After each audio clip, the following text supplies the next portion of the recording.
Ko'p pul topishimga bitta travma asosiy sabab bo'lgan. Bu meni viloyatli deb qizni berishmagan. Bitta qizga sochib qo'yganman, uni uydagilari viloyatli deb menga rad javobini berishgan. O'sha paytda bitta narsa menga ta'sir qilgan. Men o'ylaganman.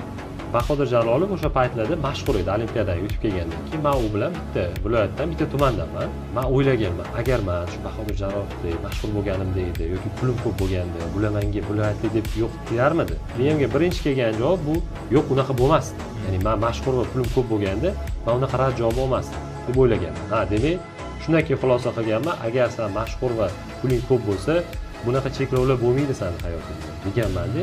Men shu narsa shu yerda menda hayotimda burilish bo'lgan va qaror qabul qilib, yaxshiroq harakat qilishimga sabab bo'lgan. Shundan keyin men ko'proq narsalar o'rganganman, sinab ko'rganman, har xil sohalar o'rganganman, 3D Max o'rganganman, til o'rganganman, marketing qilib ko'rganman va eng yoqqani shu sotuv bo'lganda, sotuvda men juda ham tez o'sishni boshlagan. Aynan shu bo'lgan travma menda ko'proq pul topishimga sabab bo'lgan desa ham bo'ladi.